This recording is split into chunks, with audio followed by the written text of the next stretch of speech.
എന്തായി ഓപ്പറേഷത്തിൻ്റെതൊന്ന് ചോദിച്ചു നോക്കട്ടെ അവളോട്. എൻ്റെ ഈശ്വര. ആ ഗിരിജേ, എന്തായി മിനിമോൾ ഓപ്പറേഷത്തിൻ്റെത് എന്തായി?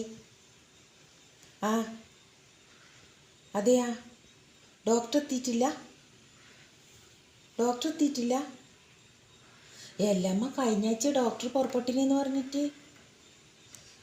ഈശ്വര, ഇത് അഡ്മിറ്റായിട്ട് എത്രയായി? 1 മാസമായില്ലേ അഡ്മിറ്റായിട്ട്? ഇങ്ങനെ വൈകിച്ചാൽ എന്താവും? ഇത് കാണുന്ന നമുക്ക് സഹിക്കുന്നുണ്ടാ? അതിൻ്റെ അച്ഛനമ്മ എങ്ങനെ സഹിക്കുന്നത്? ഇളയപ്പനും ഇളയമ്മയും എല്ലാം ഇല്ലേ അവിടെ വന്ന് നിൽക്കുന്നു? എല്ലാ ഡോക്ടർ എന്നാ പറയുന്നത്?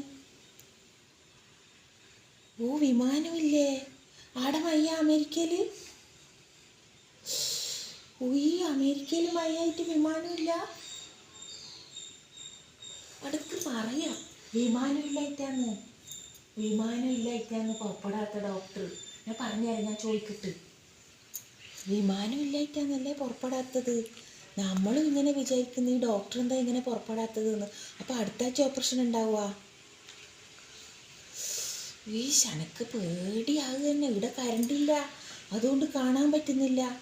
അപ്പുറം ഞാൻ ചോദിച്ചാൽ ഓളെല്ലാം ഫോണിൽ കാണുന്നുണ്ട്, ഓൾക്ക് പറഞ്ഞു തരാനൊന്നും ഒരിഷ്ടമില്ല. നീ പറഞ്ഞിരുന്ന പോലെ വിശദമായിട്ട് ഓൾ പറഞ്ഞു തരില്ല. അതുകൊണ്ടാണ് ഞാൻ നിന്നെ വിളിക്കുന്നത്. ഇനി ഇന്ന് ആ സമയം കറണ്ട് പോവുക ആരറിഞ്ഞ്?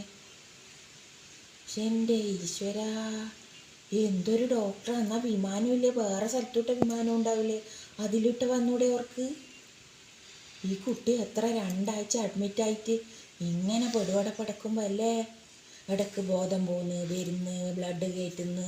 ഇതെല്ലാം നമ്മൾ കാണണ്ടേ? കാണുന്നത് നമുക്കൊരിതില്ലേ? രാത്രി ഉറക്ക് കിട്ടുന്നില്ലമ്മ, അതാണ്.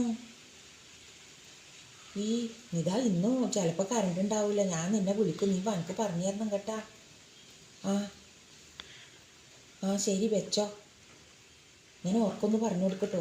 ഇന്നലെ എന്നെ ഭയങ്കര ശല്യാക്കൽ. നീ ഒന്ന് നിന്നെ വിളിക്കും പറഞ്ഞിട്ട്. ശരി കേട്ടാ, ഞാൻ നാളെ വിളിക്കുവേ. ശരി.